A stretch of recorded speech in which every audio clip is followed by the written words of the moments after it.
Thank you. The blue flower syndrome is the successful result of a networked reproduction of ideologically stinky economic, social, and cultural gestures intended to save us from obsolescence. Post-war psychological remnants, repurposed military strategy, Darwinian logic, a fucking miasma of cultural whitewashing, and exuberant domination all hash out the desired paradigm that will lead us to the real, the only emancipation we could ever hope for.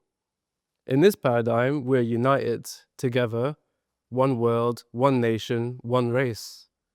Piss on binaries and multitudes. There are hyper-objects bloated by marginal ideals of humanity that we ought to have progressed past now that we have all but enough to taste of oblivion. Swallow the human nature, but never separate those two, or you might succumb to yet another utopian tyranny. What's up, babe? You've barely touched your ideological train code. Sure, it's pretty bleak, but slap on the filter and they're literally gonna smash that like button. Narcissists never fell in, and look how pretty them lilies are. It all begins in your eyes, perception or whatever. Lilies sink past the cornea and slit scan into your irises, and there you have it, the iris dataset. Yes, it is that easy. A couple of associative measurements was all it required to pull white supremacy into yet again an infinity pool of odious events that simply won't stop reproducing. Time and again, the same putrid logic infiltrates our collective imaginary like an infectious plantarwort. It's really okay to be sad, but how long does the mourning period last when you're sipping a poolside cocktail while gaping at a forever sunset? That was one of the most unhinged passages of text in this book. But it gets softer and it gets more theoretical. And tonight I'm going to try and get into the things that kind of make up the work that went into this book and try and explain in more simple terms what the blue flower syndrome, because guess what? We've all got it. So the blue flower syndrome presents technology as an inherently human technology. So it's a bit like a prosthetic limb, an extension of us, of our existence and our desires, but also the darker and more perverse currents that pull us apart, but also bring us together. So I really want to emphasize that although a lot of it is really fucked up, there's a lot of joy and a lot of softness within the blue flower syndrome.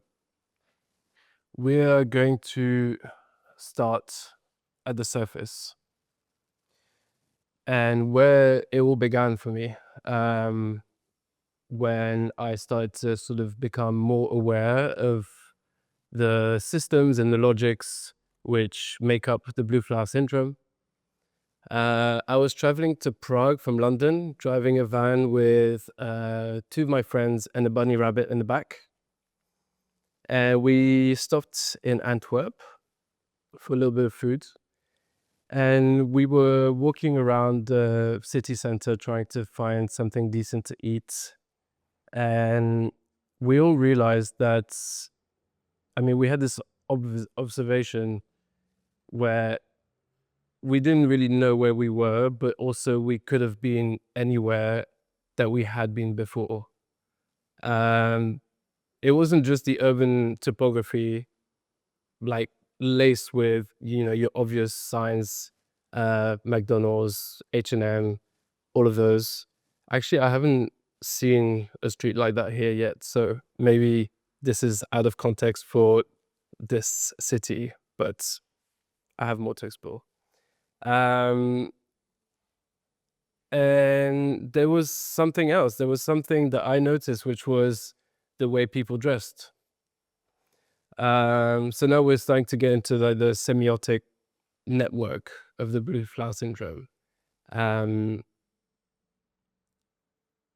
It just felt like the people walking around me were the same in central London.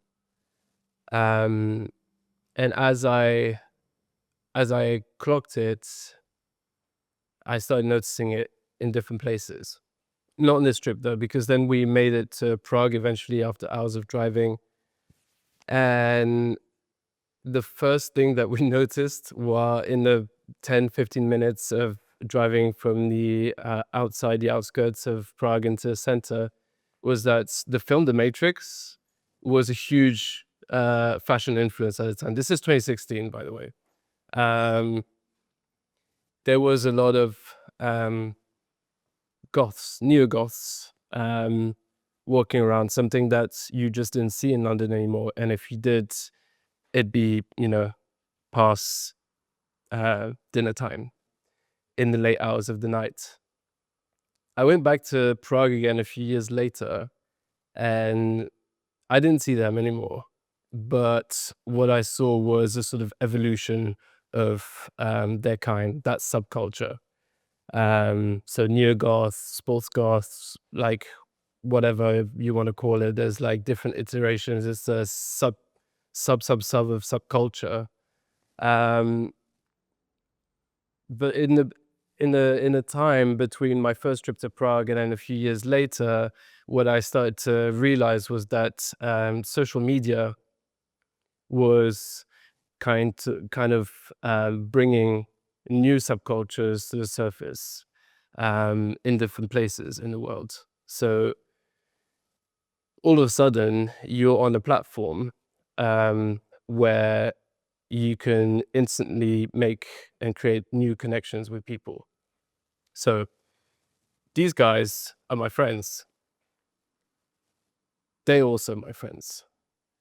And it keeps going, you just tap into these cultures and these subcultures which used to be so far, far away from you. And there's something about that which is called the filter bubble. But it's not so much about the filter bubble. It's more, the bubble is burst here. It's really about how we have access to all cultures, all subcultures. All you need is a few hashtags. All you need is a bit of a long session of scrolling online on these platforms, and they're going to be your friends, and they're going to be your friends, and he's also going to be your friend. And that's then it just kind of pummels all subcultures into one big mush. So that second time I went to Prague, those neo-goths were on the street like the first time, but I saw their evolution in the club. But it wasn't the first time I'd seen them. I'd seen them in London. I'd seen them in other places. It was the same kind of trend that was being emulated and reproduced in different spaces. The blue flower syndrome is on. Get ready, y'all, it's a phenomenon. Platforms process you as automaton. Getting political? No, that's not on. Say bye to imagination, she's gone. The more likes I get, the more of me I give. Double tap, like another algorithm strike. The more likes I get, the more of me I give to you. Double tap, now you know my type. TikTok goes the clock. 60 seconds is all you got. Fire emoji that's so hot. Hashtag Balenciaga, now you're on top. Profile engagement, platform dependent. Frequent engagement measurement. Hashtag Gaza, now you're banned. The more likes I get, the more of me I give. Double tap another algorithm strike. The more likes I get, the more of me I give to you. Double tap now you know my type.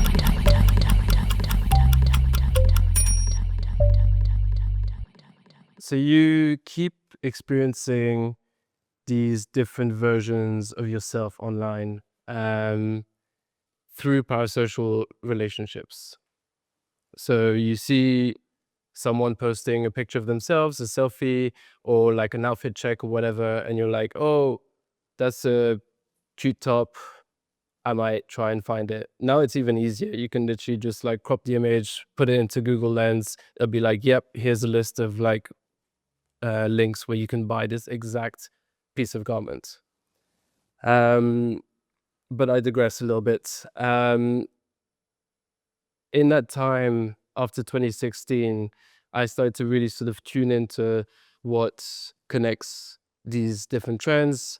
And there were not just fashion trends, there was a lot of different trends going on.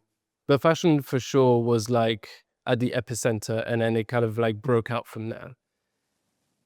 I was scrolling and I came across, this is 2017, I came across this diva. And I was like, okay, who is she? Because she's kind of cute. I can't really place where she's from. Yeah, there's something very interesting about her. Also, wait a minute, she's got millions of followers. Okay. And there was something about the cognitive process that happened while I was trying to kind of figure out who she was or what she was, because it turns out she's not a human being. She's not an actual human being. She is CGI. She's designed. And there's clear signs of that. It took me a minute to realize that. And I don't know if that's because of me, my personal subjective experience as a millennial. I don't know if digital natives would have the same kind of cognitive rewiring as I did. But it gets a little weird and sexy. So I started questioning a little bit, like, well, what is the purpose of this? This is fun. This is, when I think back at the time that I came across her, it's completely different, because this is such a mundane image now. But between 2016, 17, even up to 18, it was still like a little like provocative and daring, but there it was. And then it starts to make sense. She's a fashion model, but for all of these different brands, like what many questions arise. And it's really starting to kind of like look like a sort of weird entanglement of social media presence, commercial and capital benefits for some who we don't know yet. And it keeps going. The lore just keeps building, and the accolades keep stacking up. We have people that we know that are very extremely famous coming into the picture, and it starts to feel like something entirely new, like a new hot bombshell just entered the villa of the techno-capitalist pop culture. So it's unlike anything else, but not really. The difference is that she can really do it all. Like, she's doing the fashion, she's doing like the ditzy kind of like influence a bit. She's like brushing shoulders with all these celebrities. And she can even do activism as well, apparently. So at this point, I'm like, what's going on? These are all things that I've been exposed to, but like activism is something that you experience in a very material term, and she is not material. She's completely digital. It raises questions about her purpose. Has she ever done actual political organizing? Has she ever attended like 6-hour-long, extremely boring assembly meetings where no one can like make sense of each other, no one can agree on anything? Has she sat out in the cold, in the rain, holding up signs? Has she broken her voice? shouting slogans and political chants. Who's she working for? And who's paying her rent? Who's collecting her salary? And whose side is she on? This is really something about the political compass here, because at this time she was obviously like encouraging her followers to vote Democratic. But I feel like this is a bit of a convoluted realm when it comes to American politics. So where do I go from there? I rely on Icon for my media analysis. So Mark Fisher, he had this ability to do what a lot of political theorists could not, which is connecting systemic shifts in economics, sociology, and politics to real-world culture. And he did that thanks to his intimate understanding and experience of the production of culture across all of its strata. And that's a lot in subcultures. There's a term that one of his former associates, Nick Land, came up with, is hyperstition. Hyperstition is the sort of how to frame it. It's the sort of summoning of a future event through the existence of itself in the present. So a bit of like a summoning of, or a manifestation maybe, but that's like a more current term, a manifestation of something that we want to see happen. And simply by existing, the hyperstitional subject allows for this event to take place. Today we celebrate the first glorious anniversary of the Information Purification Directives. We have created, for the first time in all history, a garden of pure ideology, where each worker may bloom, secure from the pests of vain contradictory thoughts. Our unification of thoughts is more powerful a weapon than any fleet or army on earth. We are one people, with one will, one resolve, one cause. Our enemies shall talk themselves to death, and we will bury them with their own confusion. We shall prevail. On January 24th, Apple Computer will introduce Macintosh. And you'll see why 1984 won't be like 1984. So in his final lectures, Mark Fisher brought up this material as an example of hyperstition.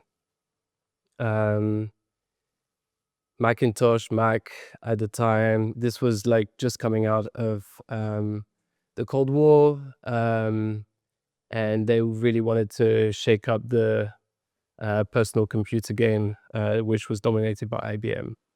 And so they came up with this ad, which was really playing on the imagery of Soviet Russia, of communism, of this kind of like regimented, cold, lackluster, black and white world, which doesn't allow for any color, but also any joy, any excitement, any desire, any sex to be expressed.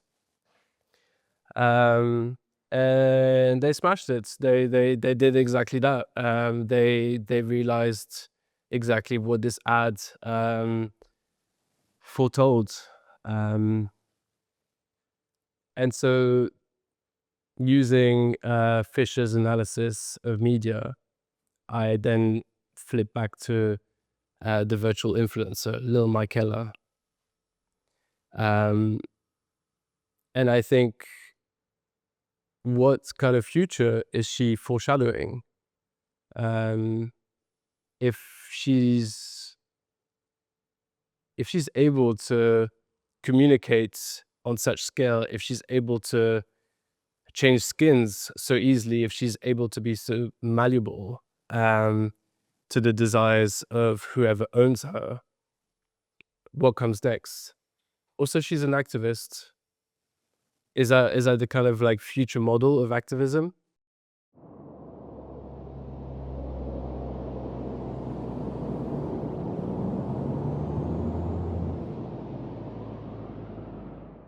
You my numero uno, but we overdosed.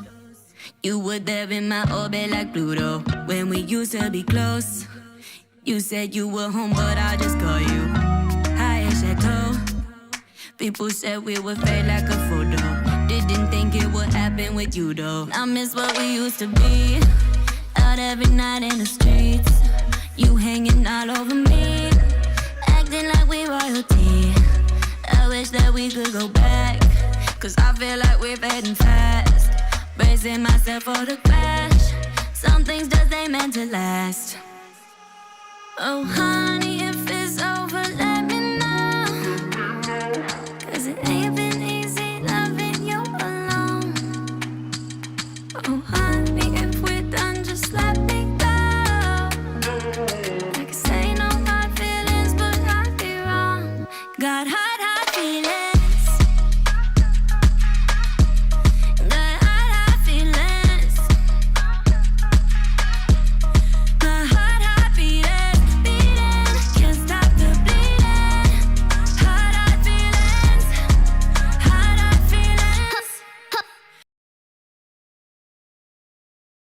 Personally, I love her. Like, I'm sold.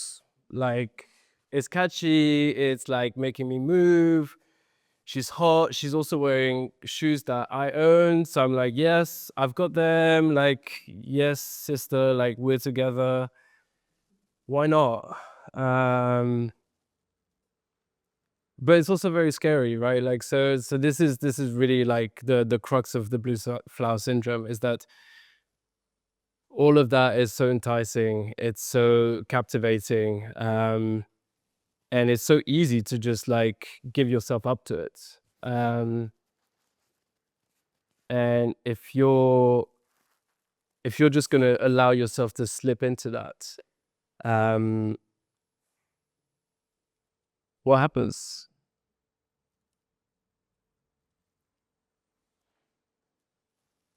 So the conflation here is really between culture, activism, and capital. And in the middle exists the hyperstition, 𝘚𝘺 𝘠𝘺. And this is new.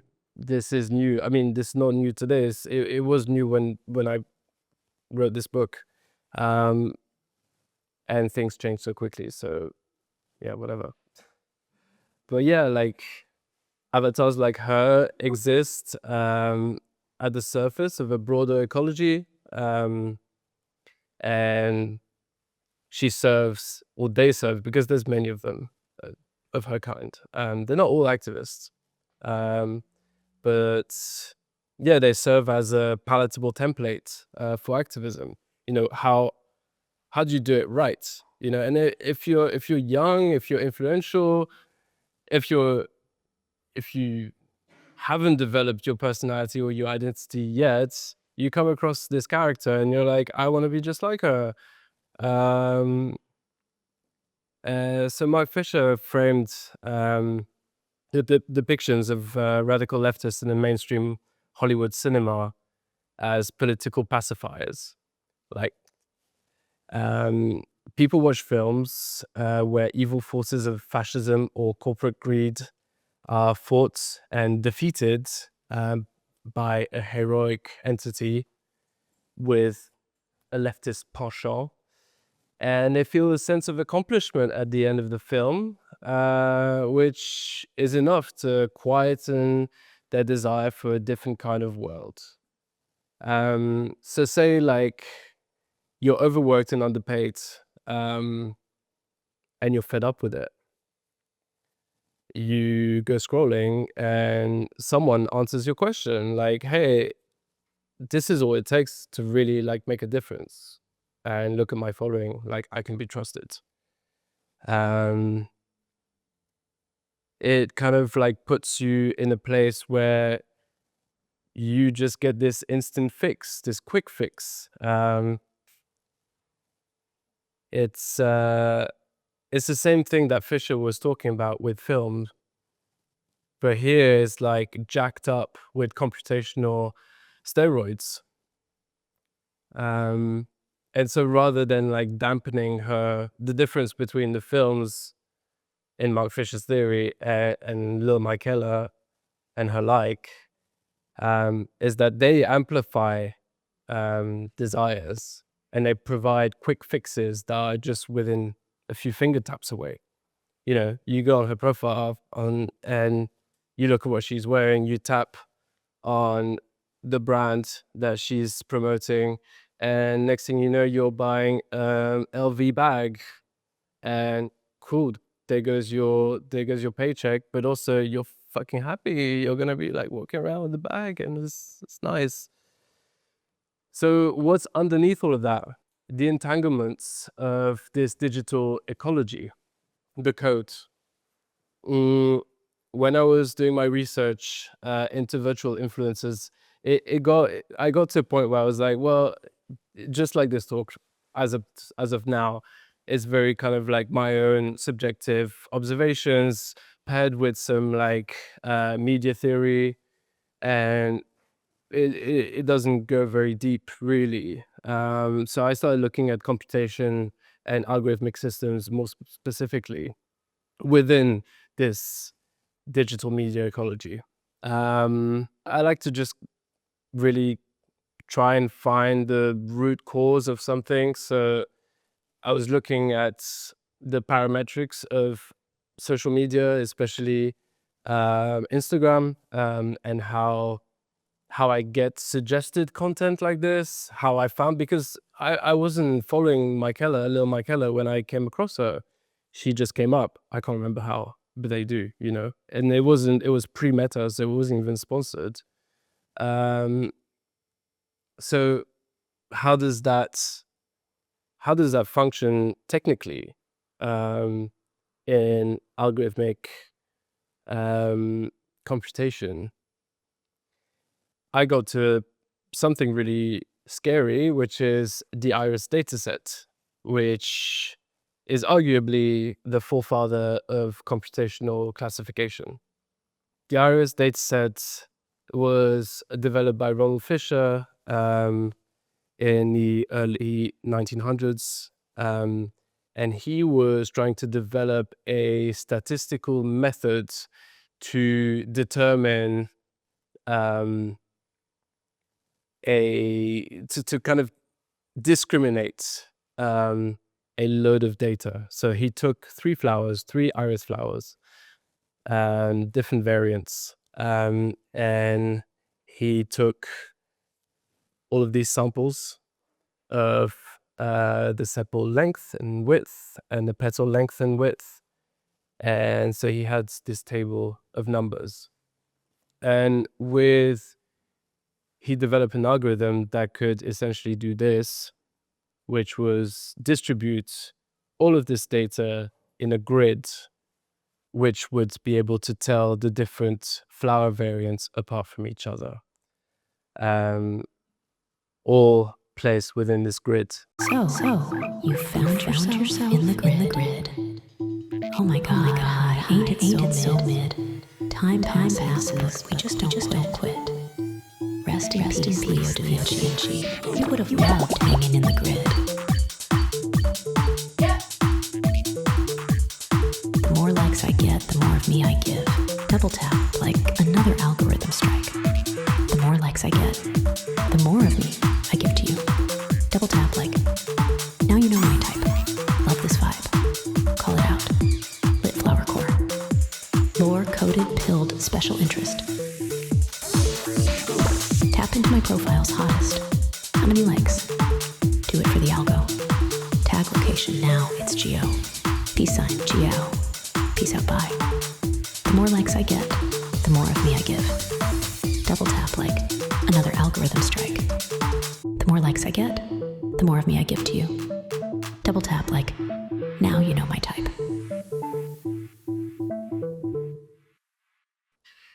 Now, the thing about the Iris dataset is that it was a prototype. Eventually, what Ronald Fisher wanted to do with the algorithm was to swap the flowers for human morphological measurements. He was a eugenicist, so his big plan was to kind of find a way to scientifically prove white supremacy. And so instead of having flower measurements of the petals, the width of the petals, the length of the petals, you would have the size of a jaw, the cranial measurements, and then eventually you would be able to kind of like discriminate and segregate human races. I like to go to Catherine Yusuf for the kind of like theoretical understanding of what this does. Here's when she says that all disciplines founded on taxonomic logic are racialized and extractive. Carl Linnaeus was the father of taxonomy. He birthed a demon when he called Systema Naturae in the late 1730s. This was a method that he developed for naming and classifying plants and eventually all kinds of biological entities. He developed this method and published what he tried to publish, his paper, but he failed until the Dutch picked up on it and they were like, "Ooh, this looks good. We've got this this thing going on. We might be able to use this." So they did, and Systema Naturae taxonomy enabled the colonial machine to pillage, rape, and kill mostly black and brown bodies with logistical precision on an industrial scale. So how does that figure into 𝘠𝘦 𝘉𝘭𝘰𝘸𝘦? Well, it's more about like the algorithmic systems that brought her to life and made her reach the audience that she has. On Instagram, every time you like something, every time you follow, repost, save, even tag a location, what you're doing is you ended up here. You are entering the classification grid, and that classification then funnels your desires and interests into a pool of potential commercial interests. This, for example, is or was one of like tiny fraction of the list of commercial tags that was affiliated to my Instagram account. Hardly any of them make any sense to me, yet they direct what I consume when I open social media. And so it's interesting to kind of look at, the logic by which this happens, which is rooted in racist ideology. And it makes you think, like, what else is rooted in ideology that I am not aware of? Semantic labels. LOL, what's that? If follows come with a caveat. It's a handout to the tech cat. Silicon Valley technocrat, to be exact. Follow for follow tap that. The more likes I get, the more of me I give. Double tap like another algorithm strike. The more likes I get, the more of me I give to you. Double tap like, now you know my type. Alexa, play Systems Naturae by Carl Linnaeus. OMG, such a banger. This man literally came up with classification.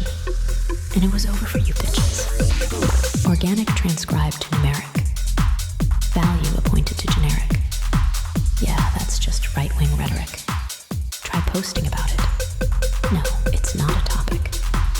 flower core, am I right? The more likes I get, the more of me I give. Double tap like another algorithm strike. The more likes I get, the more of me I give to you. Double tap like, now you know my type. So we get to the source of all of this, and we start to feel very insignificant because it looks like we're just being put into these different categories. And the real sort of hook here is how this affects our material reality. Given the geopolitical and global political context that we are currently in and have been for a while, is just kind of intensifying and getting more and more fucked up. This is the point that you really need to kind of put your finger on, like what are the things that are enabling these odious events, and what can we do to change course, really.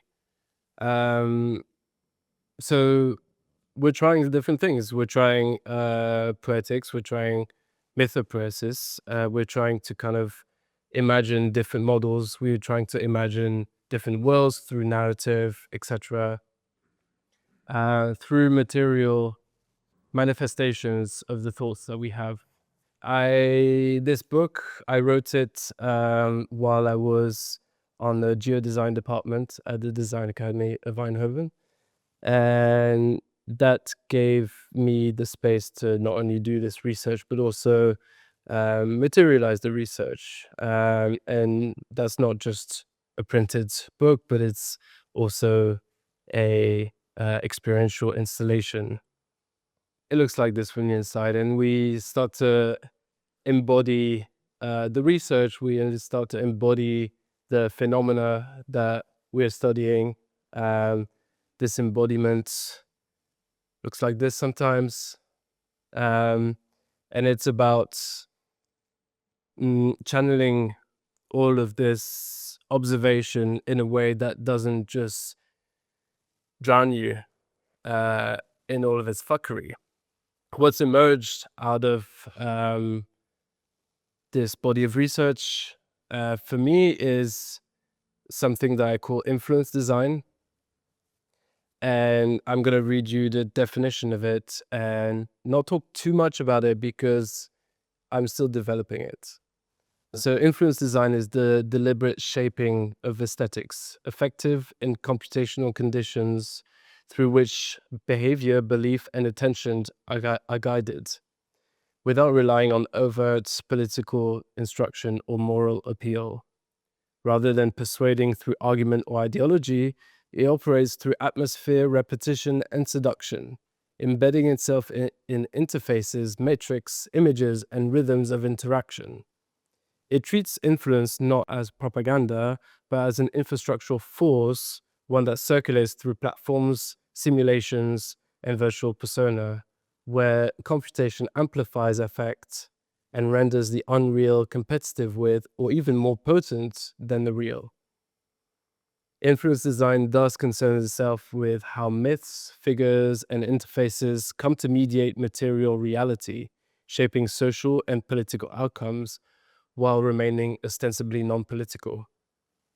So as it stands, influence design is used by the creators of 𝘠𝘏𝘦 𝘉𝘭𝘰𝘸𝘦, but you see it in a lot of other places, like Joe Rogan's podcast, for example. The way influence is designed on the podcast is through the tone of voice, is through the kind of sonic quality of the material. It comes in different mediums, different shapes, and different colors, but predominantly, as it stands, it's mostly effective on the right of the political compass. but I think we can really shake that up and wake it up, because rather than like trying to imagine alternative models, futures, narratives for what could come next or how could things be better, doing that doesn't work and hasn't worked because it just keeps getting co-opted. 𝘰𝘦 𝘉𝘭𝘰𝘸𝘦 is the perfect example of that. You do something which is like, oh, I'm not only gonna serve looks, I'm also gonna serve activism. I'm gonna like make being politically aware and attuned look sexy, and then it just goes towards nothing, towards numbness. So yeah, perhaps, and this is a bit of a Landian accelerationist take, which I'm a little uncomfortable with, but perhaps all we need to do is like literally do a copy and paste of whatever is working for them, and then they have nothing to kind of take from us. Thank you very much.